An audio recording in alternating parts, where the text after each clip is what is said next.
This will be the Lyell McEwen Hospital part 2.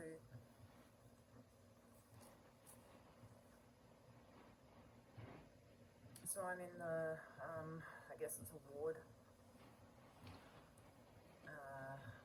I actually have checked a lot of these locations on Google Maps, and I'm going to be posting the photos as well.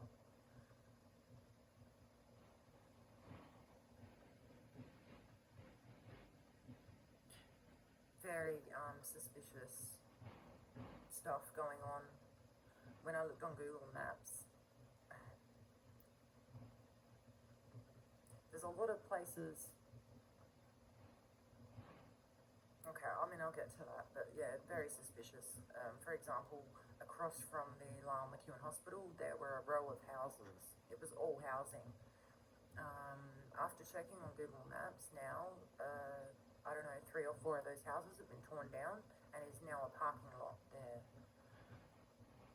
Now, there were people in these houses that were, well, obviously, because they had a bird's eye view every time I walked out that front door into the foyer bit. Yeah, I'm pretty sure that's where this group was positioned, and I could hear them carrying on, and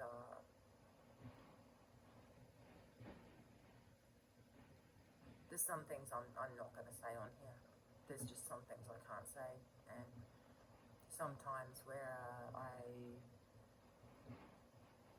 well, you know, I had the worst time of my life, let's put it that way, and I've never been in a position where I've kind of dropped on the pavement and just wished that the ground would swallow me up, and I guess that's how people feel when they're right at the end, maybe. But yeah, when you get to that kind of, it's a level 10, do you know what I mean? It's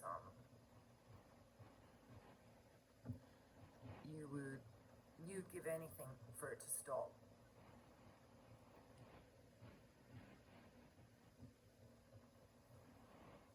So I'm in this ward, and obviously I've just woken up, not sure how many days after.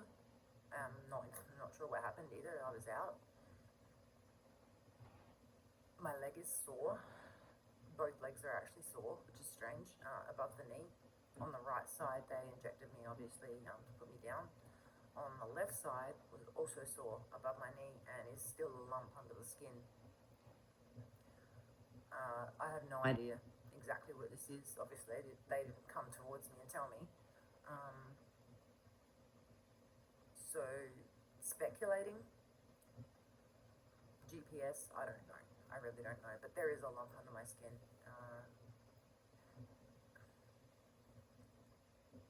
That's not normal, okay? And it's not on the other leg. There's no lump there. Also, I know that I had an earpiece installed because I was being communicated with.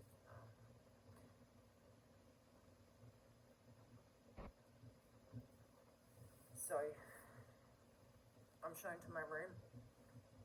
Same deal. The mattress was covered in plastic. The pillow is plastic. I ditched the pillow and slept with my dressing gown bundled up under my head because very hard to sleep on plastic.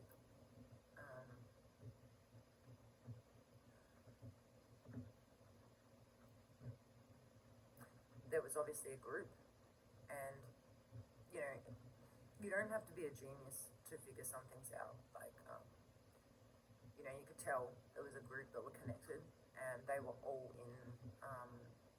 So imagine an L shape. On one side of that L is all of them, and on the other side were people that I felt were just like me.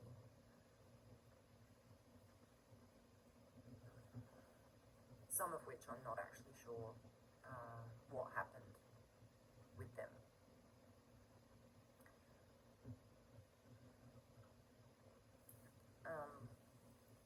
Craig has come in, obviously, and and given me a teddy bear,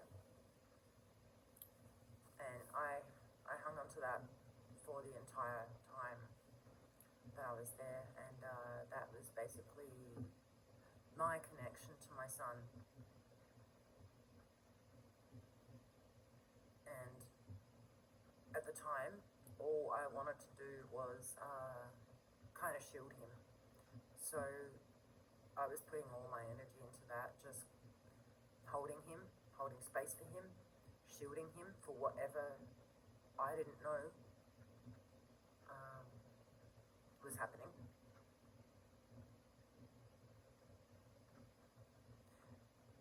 Yeah, there was a moment where he gave me this teddy bear, and there was that group. I'll just call them affiliates because that's what they called themselves. I overheard a conversation. And one guy was kind of older and sort of, I don't know if he was acting, but seemed like he wasn't quite all there. Had some sort of a mental disability, perhaps. Could have been an act, once again, not sure. But I'm standing there and being gifted this teddy bear, and this guy's kind of come up and snatched it from me. And of course, Craig got kind of aggressive and snatched it back. I wanted to give it back, and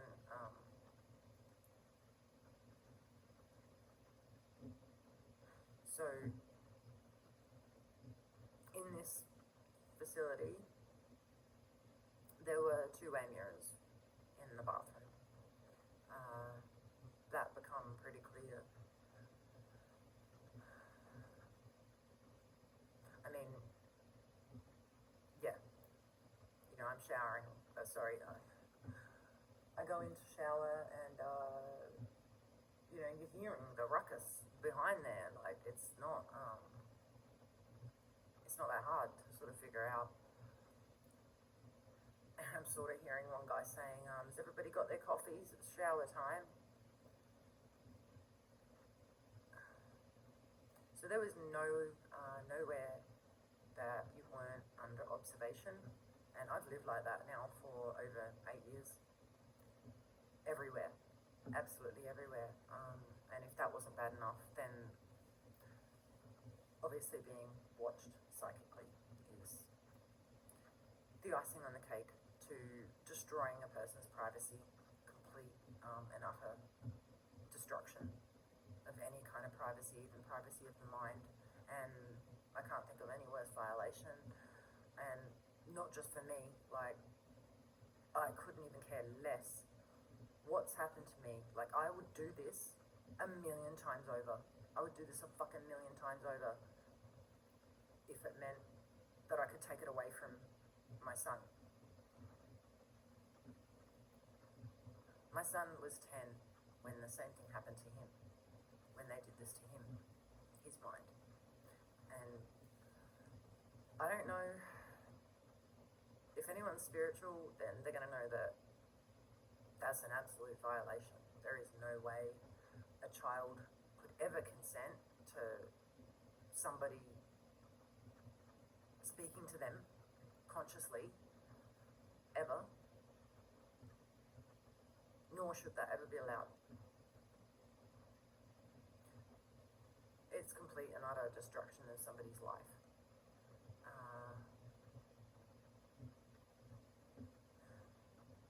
And there's so much that does to you physically as well. My face started atrophying because everywhere you go, there's focus on you, people staring at you, and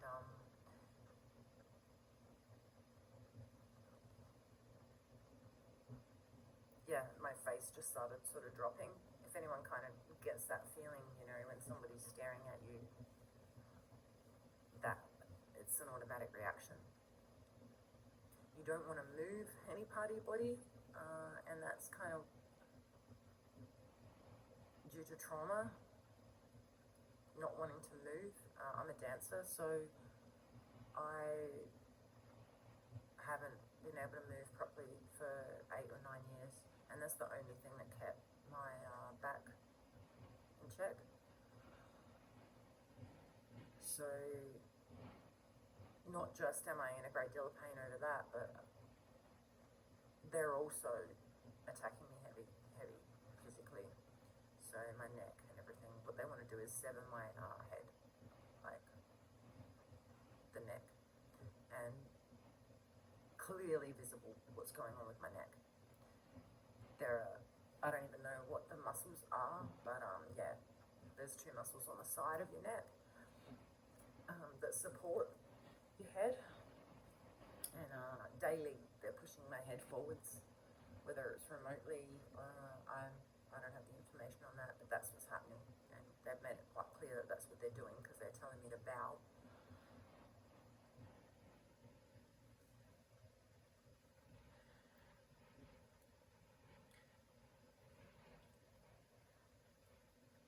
So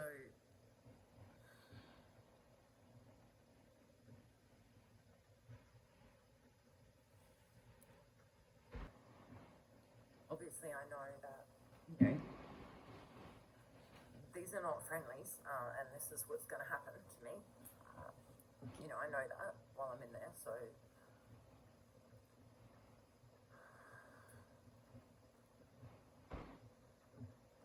but at that point I think I was confused as to why or what they'd been told,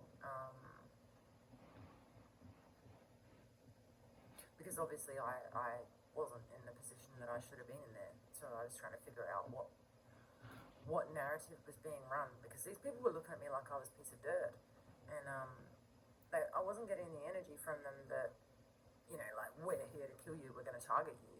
It was more like, yeah, I couldn't make that out. So I'm sitting in there was a pool table and like a common area. I'm sitting there, obviously weeping. I spent days like that with that teddy bear, and I'm hearing all the staff. There were, I don't know, 3 or 4 people behind the glass, you know, the little station, and they're all milling around a computer screen and looking at me, and yeah, like looking at me with disgust. So that's still another piece that I can't place, but I'm assuming this is part of their narrative. And one of the women comes out and goes to walk down the hall, and I sort of pulled her up and said something to her, and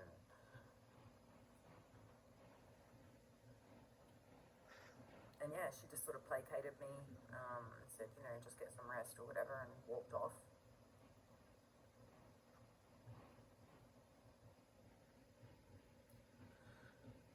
Days were basically filled with walking around, talking to the other people that were in there as well. There were women, mostly women on my side. There was an older woman who, you know, I really felt for, as you do, like with most people. And she looked like she'd had it rough, you know what I mean? And she was sort of telling me that she doesn't see her boys anymore. They're all grown up and things like that. There was as things moved forward a few days on, she sort of started telling me that one of the guys, affiliates on the other side, was her boyfriend.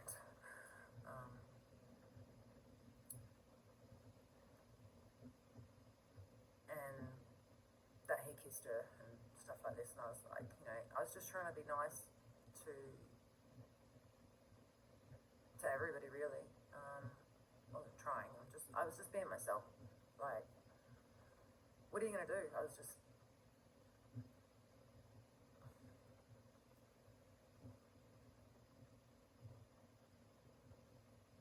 And then she tells me that he's gonna take her for a drive to the country.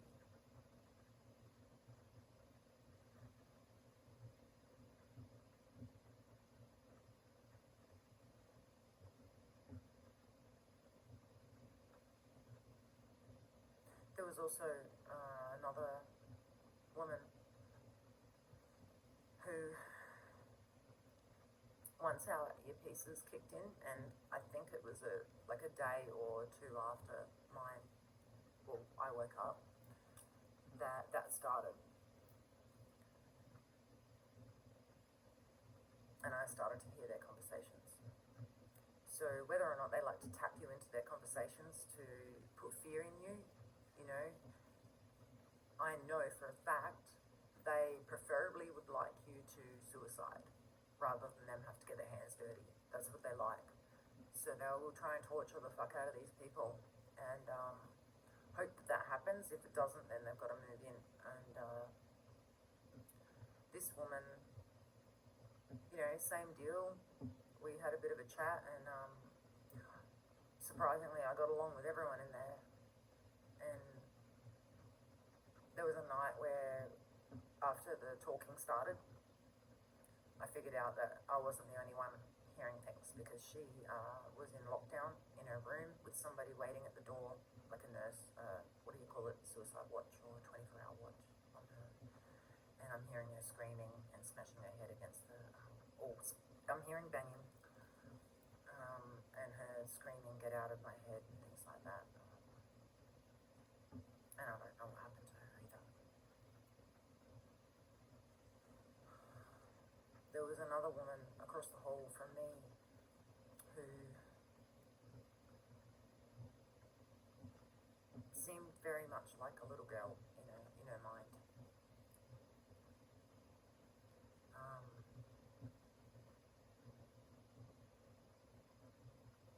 You know, like sort of innocent.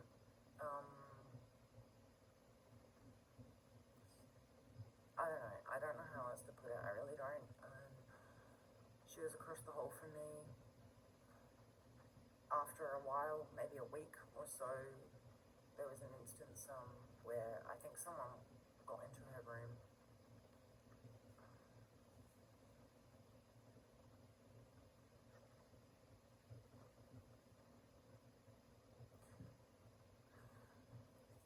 The next morning, she come out of her room. I was in my room, the door sort of ajar. I don't think I ever closed it, I just left it a little bit open. And she came out of her room and started vomiting, like really violently, in the sinks that were outside the rooms.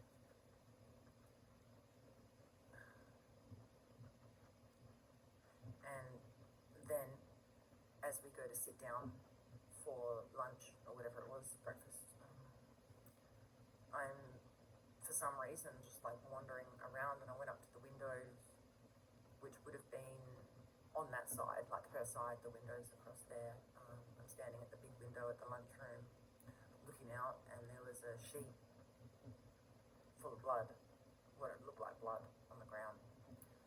And I've gone and told one of the staff, I said, I think there's a sheet out there and it looks like it has blood on it. And she quickly said to me, "Oh, there were children visiting with their parents, it's just paint."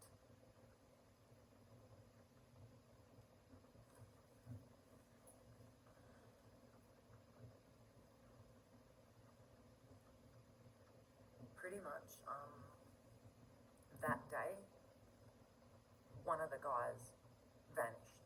One of the affiliates wasn't there. And this guy was creepy as hell, and I'm gonna put it in like the top 5 of the creepiest people I've ever encountered, ever. Skin crawler, like full skin crawler. He had glasses, tall, looked fairly sturdy, you know what I mean? And of course there was talk about it or whatever, and somebody said, "Oh, he just ran out the courtyard and jumped the fence, like he's gone, he escaped or whatever," you know, and that was the end of that.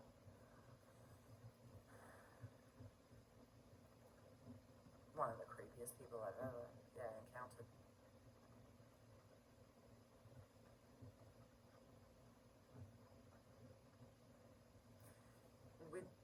these affiliates, and yeah, you know, I'm sure they're watching, and I really don't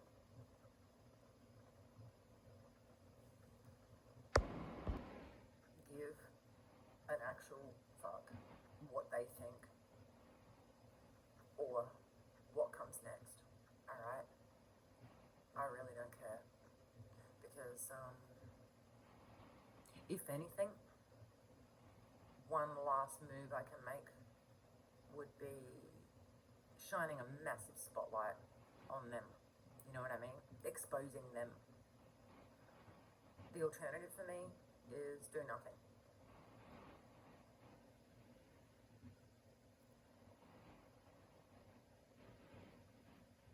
So with them, there was what appeared to be a kind of a person of authority. His name was George. Could be fake. Shorter than me. Italian or Greek, something like that. But yeah, he was definitely in a position of authority because, you know, as we're having lunch and stuff like that, people were coming up and placing sandwiches on his table for him. And, you know, there was a time where he come up and said, oh, are you going to have that? And I gave him one as well. Like, but yeah, people sort of following him around, that type of thing. And so I identified that he was, yeah, someone of authority fairly quickly.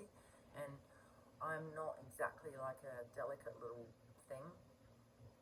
I do stand up, and even in this circumstance, like, there was a moment where he goes into the like lounge area and sits down and begins to like meditate or pray.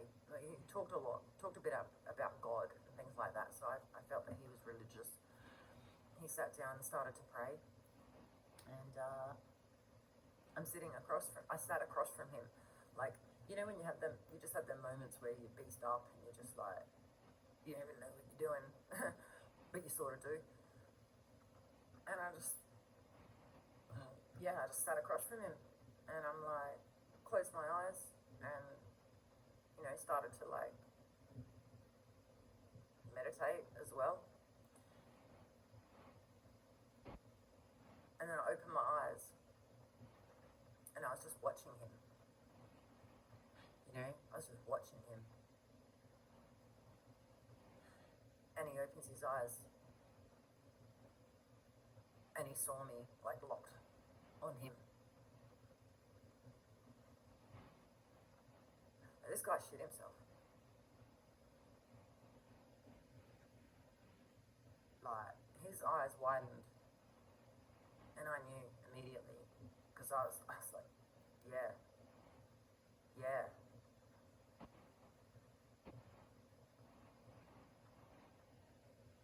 So,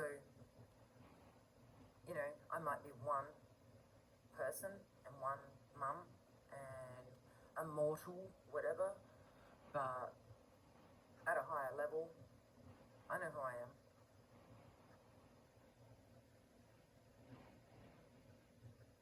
And I think at that moment he did too. Because what people don't understand is power comes from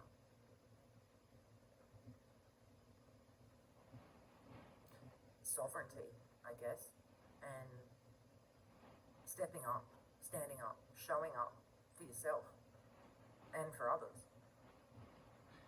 These people want to create this illusion that they're in some sort of control because they need a ton of people surrounding them like a shield. You know what I mean? To me, reeks of weakness. Reeks.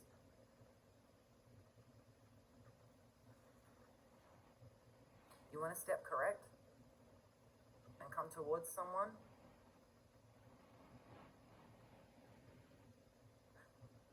They couldn't have done it on their own. Just couldn't have.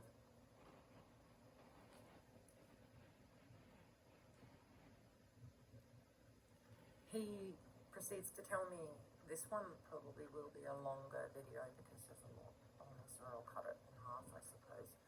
he proceeds to tell me, while we're sitting at the tables,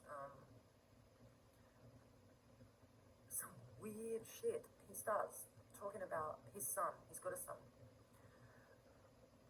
And it's just weird as hell. He says, oh. And then there's another boy that's my boy. And he's the same age as my son. And my son often asks me why I don't love him the same way I love him. Why I don't kiss him on the lips like I kiss him.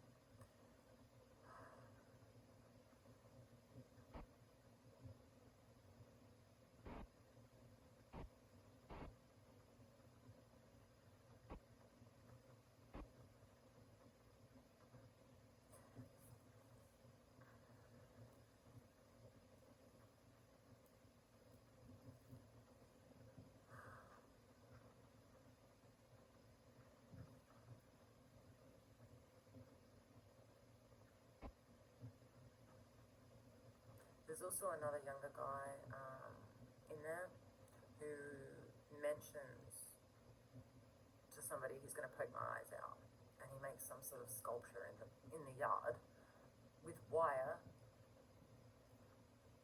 I don't even know where they get that from, but wires up like a tree or a bush or something with all this wire, and yeah, it's talking about poking my eyes out, so I don't really know what that reference is.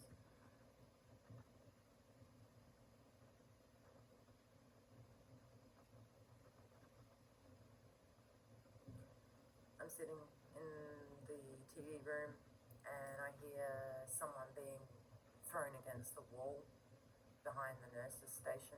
There were 2 doors, I guess. And I figured out now those 2 doors led to the area that I started in before they moved me into the bigger wing. Someone's being slammed up against those doors. And the staff behind the nurse's station are all trying to keep their shit together and make a bit more ruckus to cover this. And I'm hearing a male, and he's pleading, please don't hurt her.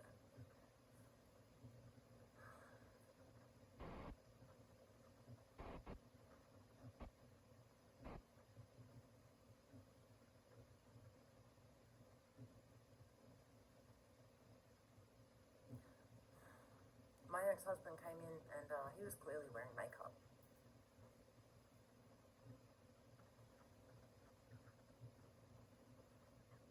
As in,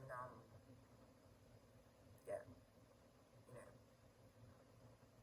foundational type makeup. But it's very clear, especially when you're a woman. You see that.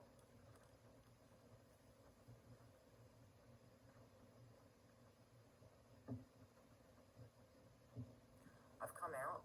There's another moment I've come out the building to the front foyer, and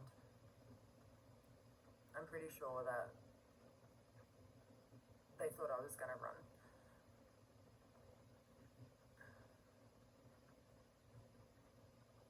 There's a lot of hype happening, and I see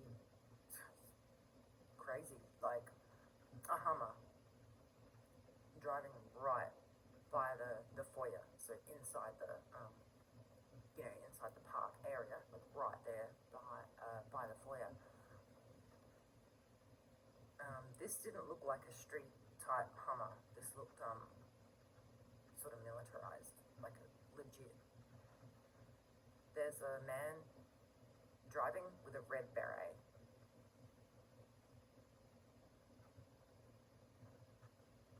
Who looks at me and locks eyes, and then just proceeds to drive out.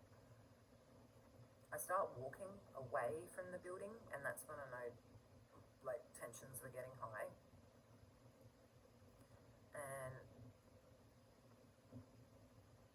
I hear a door on the outside of the hospital where I'm walking by.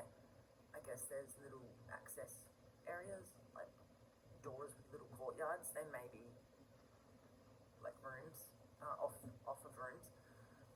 The door opens and closes gently, and some sort of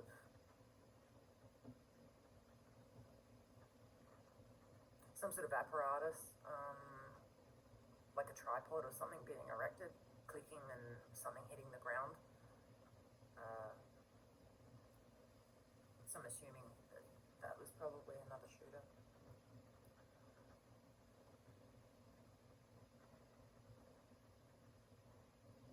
Yeah, I basically knew that they were affiliates when I was walking down the hall, and there were a couple of women walking behind me, a fair way back, but they were talking about it, and they said, oh, on that side, they're all affiliates. On the other side, I don't quite remember what she said, what she called us.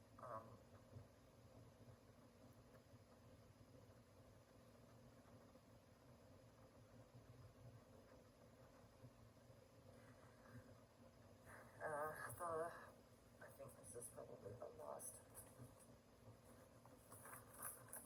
piece, but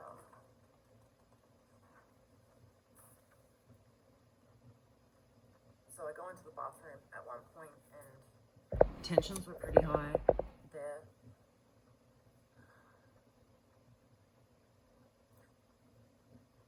Stress levels were increased. That's what I felt.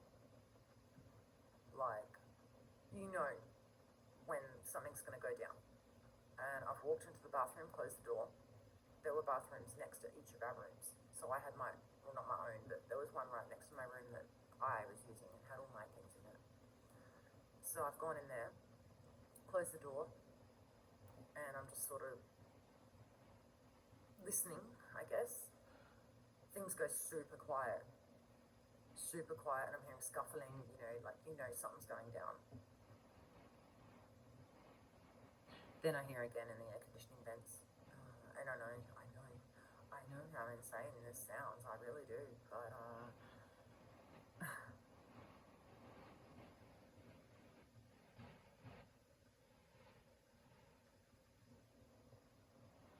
so yeah, somebody was coming through the vents towards me, and I'm also hearing, them pointing out my location.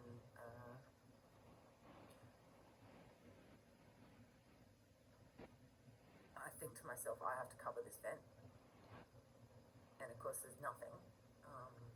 I can't even believe that this happened. There was I don't know, like, it was a laminated sign on the back of the door, right, that says wash your hands, all this blah blah blah stuff you find in bathrooms. And I've grabbed it and ripped it off the door. Luckily it was velcroed on. And I thought, I'm just going to hold it against the vent, like, so they can't see me. And I've, like, reached up, stood on something, reached up, gone to place it over the vent, and because the air conditioner was on, it sucked it to the vent and covered it. And I was just, like, blown away. And then I'm hearing that she's covered the vent, I can't see, all this. I lay down on the ground in the bathroom. I know, this is what I did, so that I could hear under the door, just to hear, keep my eye on what was sort of happening. After a while, I just walked out. I didn't know what else to do. I just walked out, and I think they were shocked as well. I just kind of strutted out, and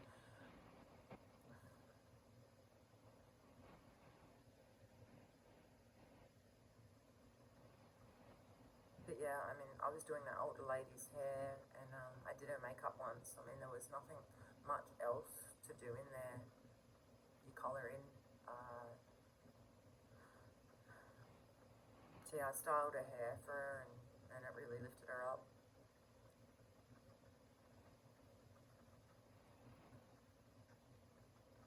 Just those kind of things is all you can really do. There was a pool table, and that was about it.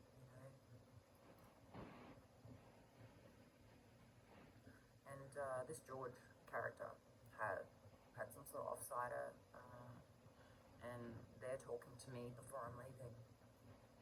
before I'm told I'm able to be just discharged. And he's saying, almost like they had already communicated this, they'd already discussed this.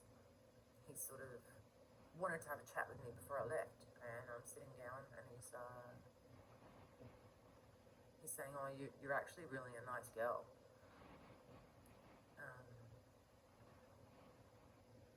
And he says, "You know, not a lot of girls that look like you are also nice girls," and wish me the best and that kind of thing.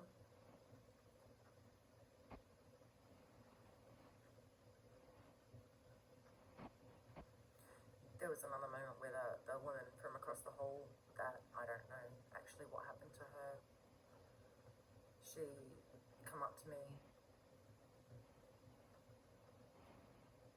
Yeah, it was just really weird. There was one day where, and this I think relates to what's in my leg. There was one day where everybody scattered from me, and I thought this was really strange. Like I went out the front, everybody went in. I came in, everyone went out. It was that kind of thing. And this woman come up to me, and I was standing at the nurse's booth, and they were telling me, "Okay, you're able to leave like today on day pass, and you know, go over to the shops, and which were just next door, and you know, have a look or whatever. Just stretch your legs, and you know, before you're released." And this woman had come back in, and she was really worried. Like I was starting to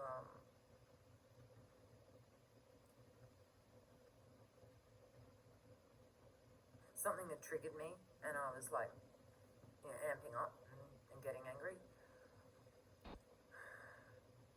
They wouldn't give me my phone back or something like that, because they keep all your belongings. They wouldn't give me my perfume, and they wouldn't give me my phone. Certain things like that, they just wouldn't. And I'm kind of getting angry, and that woman comes up to me and just said, "Please calm down. You need to calm down." Like, and I'm thinking, okay, like, and then the lady behind the glass says, "Why don't you go far away, like up to Elizabeth Shopping Centre or something?" So yeah, I have no idea, but I'm pretty sure it relates to that. That's at least what I was picking up psychically.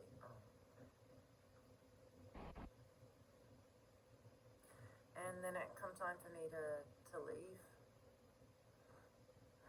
Still can't even believe that happened, or why that happened. Pretty sure they were still, obviously, it was like, okay, we're gonna have to let her leave and take her out of here. You know what I mean? So I was under surveillance in the home straight away. It came time for me to leave, and I kind of grabbed that teddy bear and gave it to that older guy. As I left,